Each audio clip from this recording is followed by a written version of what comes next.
खुलुमबाय लोगोफोर, नोंथांमोनखौ बयखौबो गिबियावनो आंनि चेनेलाव बरायग्रोनानै लाबाय। आसा खालामो नोंथांमोना आंनि भिडिअखौ जोबजासिम नायलांगोन आरो सोरबाफोर चेनेलाव गोदानै फैदोंब्ला दासिमबो जुदि आंनि चेनेलखौ साबस्क्राइब खालामाखैब्ला अननानै चेनेलखौ साबस्क्राइब खालामनानै हो, लोगोसे लाइक आरो शेयार खालामना हो दे लोगोफोर।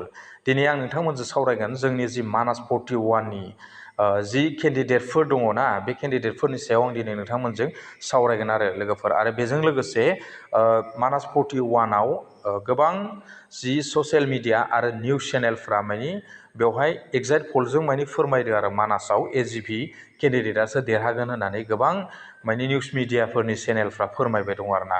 दा बेवहाय आङो नायबाय, दा बेवहाय नोंथांमोनाबो नायनो हागोन आरो ना।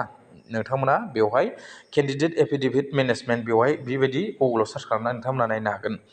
नाथाय आं बेवहाय नुनो मोन्दों माने एजिपिनि केन्डिडेट सासेबो गैया आरो ना, एजिपिनि केन्डिडेट होआखै ना, सोरजोंबासो लोगो नांनानै एजिपिआ केन्डिडेट होदोंथाय बेवहाय बेबायदि क्लियारलि माने एजिपिनि केन्डिडेट नुनो मोनाखै आरो ना लोगोफोर। नैबेवहाय गोजौथारावथ' दङ इन्डिपेन्डेन्टसो दं, सेकेन्डआवबो इन्डिपेन्डेन्ट, बेनिफ्राय नै भारतिया गण सुरक्षा बेयाव नैबेयाव दङ, बेनिफ्राय गण सुरक्षा पार्टि, इन्डिपेन्डेन्ट बेबायदि दङ आरो ना लोगोफोर। नोंथांमोनाबो चेक खालामनानै लानो हागोन आरो ना। दा बेवहाय नैबे गाहायथाराव दंना लोगोफोर, नोंथांमोना नायबानो जाबाय। नैबे गाहायथाराव बिपिएफनिफ्राय नै बेवहाय दङ थानेस्वर बसुमतारी दङ नै लोगोफोर, बेनिफ्राय नै रायजो दलनिफ्रायबो दङ। नोंथांमोना बेखौ चेक खालामनानै लाबानो जाबाय दे लोगोफोर। बेनिफ्राय नै बेवहाय इन्डिपेन्डेन्स दङ, बेनिफ्राय all India united democratic front बेबायदि दङ, AIUDF निफ्राय दङ, बेनिफ्राय लास्टाराव UPPL निफ्राय फैला जे बरगयारि बिथां दङ आरो ना, जोंस्रां ब्रह्म।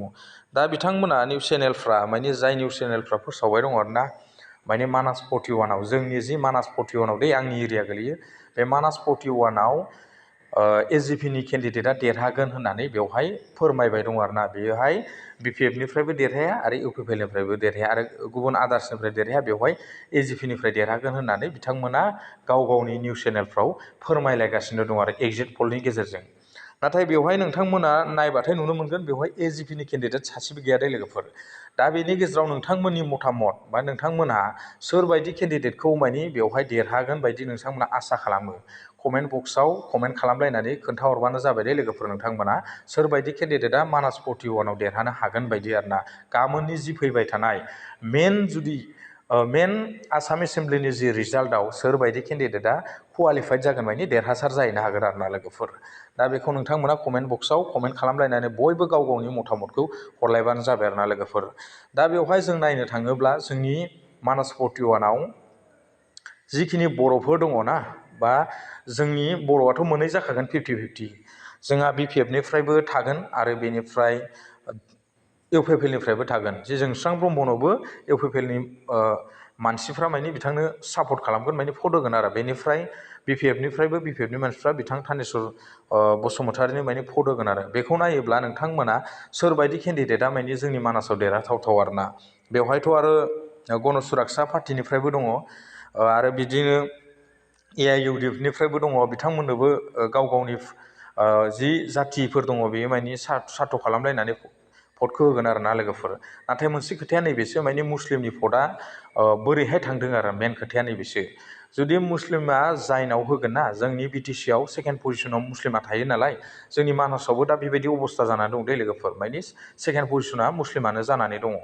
दा बेनि गेजेराव जुदि मुस्लिमफ्रा जाय केन्डिडेटनो भट होगोन बेनो बे केन्डिडेटआनो देरहागोन आरो ना लोगोफोर, आंनि साननायसो दे लोगोफोर। आरो बेवहाय माने जाय केन्डिडेटआ माने हमनानै ला जोंनि बर'फोराव सानै केन्डिडेट होबाय, बेवहाय जोंनिया बिपिएफनिफ्राय सासे थाबाय, UPPL निफ्राय सासे थाबाय, बेनिफ्राय जोंनि बर'नि भटआ बेवहाय 50-50 जाखासिगोन। 50-50 जायोब्ला जाय मुस्लिमफ्रा जाय केन्डिडेटनो होगोन बे केन्डिडेटआनो माने प्लास जाहैगोन, माने प्लास पइन्ट जाहैगोन आरो। बेखौ नायोब्ला बै केन्डिडेटआनो माने देरहागोन आरो। दा मुस्लिमफ्रा जोंनि बर'फोरनो होआलासिनो, सानै बर'फोरनोबो होआलासिनो गावसिनि AIUDF-नोबो होनो हागौ, बेबो मोनसे सोंलु जाबायना लोगोफोर। आं बेखिनिखौ नोंथांमोननो फोरमायखाबाय। जुदि भटआ गावलायोब्ला सोरबायदि केन्डिडेटआ देरहाथावथाव नोंथांमोननि साननायाव, नोंथांमोना कमेन्ट बक्सनि गेजेरजों बयबो फोरमायलायहरदो दे लोगोफोर। आरो गाबोननि जि मेन जि रिजाल्ट, बे रिजाल्टआव माने नोंथांमोना मिथिनो हामारगोन आरो मानासाव सोरबायदिया देरहाथावथाव देरहासार जामारगोन।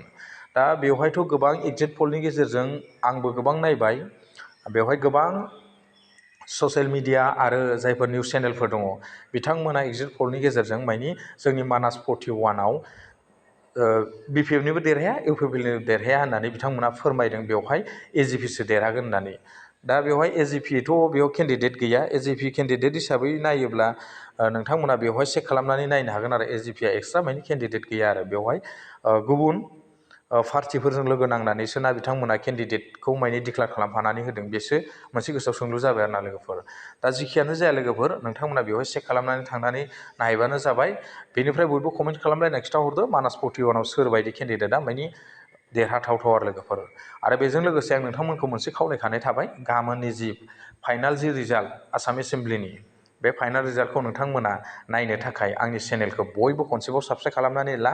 गाबोन नोंथांमोननो फुंनि टाइम जानाय लोगो लोगोनो 10 बाजि जानाय लोगो लोगोनो नोंथांमोननो जि रिजाल्ट बे रिजाल्टखौ मानि आं नोंथांमोननो लाइभ फैनानै फोरमायलांबाय थागोन दे लोगोफोर। नोंथांमोनहा लाइभआव बयबो जइन जानो नाजादो लोगोफोर। आं बेखिनिखौ नोंथांमोनखौ खावलायहरबाय। दा दिनैनि आपडेटआ बेखिनियानोसै लोगोफोर। आरो सिगांनि बायदि जि BTCआव जानाय जि रिजाल्टफोर बायदि नैबे आसाम एसेम्ब्लि इलेक्सननिया जानाय नङा। दानिया मानि कम्पिउटारनिसो नालाय सिगांनिया जाबाय पेपार बेलट पेपारनिमोन बेखायनो एसे गोबाव टाइम लायो। दानिया मानि एसे थाब जोबगोन आरो रिजाल्टखौ थाब मोनगोन आरो नोंथांमोना सोरबायदि पार्टिया मानि बांसिन देरहामारो। दा जिखियानो जाया लोगोफोर दिनैनि आपडेटआ बेखिनियानोसै लोगोफोर। गोजोन्थों थेंकिउ नेक्स्ट आपडेटआव लोगो मोन